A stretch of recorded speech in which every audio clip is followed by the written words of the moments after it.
Nous sommes de retour en direct dans cette édition du 11 juillet 2025 du live de TV Finance et on poursuit le fil de notre émission avec les Market Movers de James Detuati. Bonjour James. Bonjour. Merci James Bonjour d'être avec Antoine. nous ce matin. Merci James d'être avec nous ce matin. James Detuati, vous êtes régulièrement dans les médias. Vous êtes l'ancien vice-président, je crois, de l'AFAT Suisse, si je ne me trompe Ouais. pas.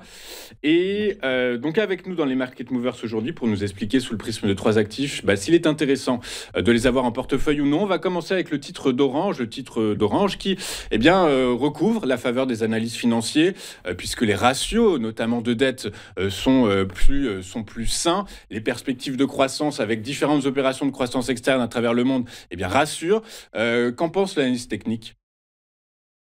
Alors, avant de parler de l'analyse technique, j'aimerais qu'on plonge, avant de pas plonger dans le présent, je voudrais qu'on plonge dans le passé. Et je vous ai mis un graphique là, comme vous pouvez le voir, où justement, il y a eu justement cette bulle spéculative de la bulle .com. Et ensuite, ce qui s'est passé, on a une baisse, comme vous pouvez le voir ici, de 97%. D'accord? Ensuite, une remontée, etc. Ça, c'est pour le passé, parce que tout le monde achetait justement les télécoms, comme on achète des sneakers en édition limitée, sans réfléchir, en fait, juste parce que ça va monter, comme on disait. Donc, résultat, bulle, euphorie, puis ensuite crash. Et le Nasdaq, justement, a fait comme je pourrais dire, du base jump sans parachute, d'accord? Les indices européens, eux, ont suivi et Orange s'est cassé la gueule de 97%. Voilà. Et tout ça dû à quoi? Des surinvestissements XXL, des dettes à gogo, etc. Maintenant, la situation, on va la regarder ensemble du point de vue technique. Ici, je vais passer en journalier. Voilà, alors Orange, 21e capitalisation du CAC. On est monté de 34-45% depuis le début de l'année. D'accord? Il n'y a pas de correction, il n'y a rien du tout pour l'instant, mais on peut aller chercher une correction parce qu'on pourrait avoir ici, on pourrait avoir un double top ici, on a un biseau ascendant qui pourrait faire descendre le marché justement sur cette zone de polarité autour des 11,64. Ça serait un bon niveau pour les investisseurs qui voudraient, les nouveaux investisseurs qui voudraient rentrer dans le marché. Ça correspondrait, ça convergerait ici avec ma moyenne mobile exponentielle 200 qui est autour des 11,686.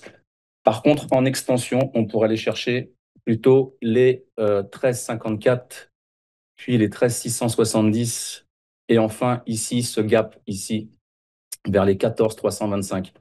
Donc, si vous voulez savoir ce qu'il faudrait faire en tant que trader, si vous voulez acheter maintenant, vous pouvez acheter avec un stop loss en dessous, ici, en dessous des 12,385 par exemple. Si on casse, on rentre avec un stop reverse. Vous savez ce qu'est le stop reverse? Écoute. Alors, le stop reverse, j'ai fait une vidéo là-dessus. Elle est disponible. En fait, ça veut dire quoi? Ça veut dire que si vous mettez un stop, on va dire à 12,450, il faut mettre un ordre de vente au même niveau, qui se déclenche au même niveau. Ce qui fait que quand vous allez être touché, votre stop va être touché, vous repartez dans le bon sens en short. Voilà. Pour ceux qui sont un petit peu sceptiques, parce qu'on est quand même, euh, on n'est même pas au 20, on n'est même pas, ouais, on n'est même pas sur les 27, même les 23,6 de Fibonacci, par rapport à la grosse baisse que je vous ai montrée avant des années 2000. Donc, quand on ne sait pas où le marché va aller, ce qu'on peut faire, c'est justement mettre une stratégie en place de put synthétique. C'est-à-dire que on short l'action, on short le marché, si c'est un indice, et on achète des calls. D'accord? Vous pouvez acheter des calls sur l'échéance 3 semaines, par exemple. Voilà ce qu'on peut faire. L'action est solide.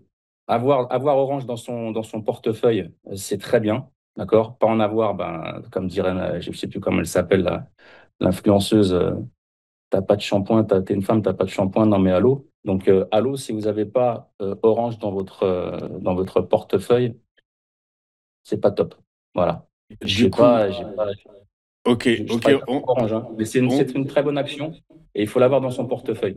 on comprend le message, James. Du coup, pour résumer, en gros, hein, l'analyse fondamentale, les analyses financières en soutien de la valeur, hein, puisque, eh bien, dans les prévisions, les modèles de prévision, eh bien, les free cash flow sont régulièrement revus à la hausse. Mhm. Je précise Mhm. que ce petit trou d'air que vous avez présenté sur votre graphique est dû très certainement au fait que la concurrence s'accroît en France. Résultat, pour le deuxième trimestre, eh bien, les chiffres pourraient être inférieurs à ce que Orange a modélisé, mais globalement, pour l'exercice complet 2025, les analystes financiers sont plutôt confiants.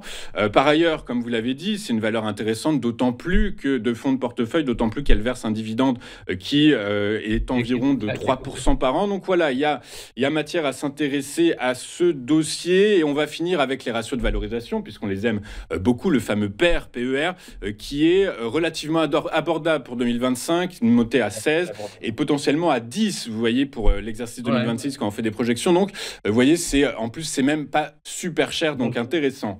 non. Et Euh, puis au niveau du dividende, si vous permettez, c'est vraiment une machine à cash, hein, vraiment parce que en fait, on est autour de 0,75 euros par action, d'accord, validé en 2024. Donc on peut dire que les actionnaires peuvent dormir sur leurs deux oreilles et que leur portefeuille est bien garni. En fait, ce qu'il faut comprendre, c'est que là, vraiment, l'action, le groupe, affiche aujourd'hui une santé de fer, hein. Les dividendes sont costauds, la croissance est solide et ils ont une stratégie qui est vraiment bien huilée.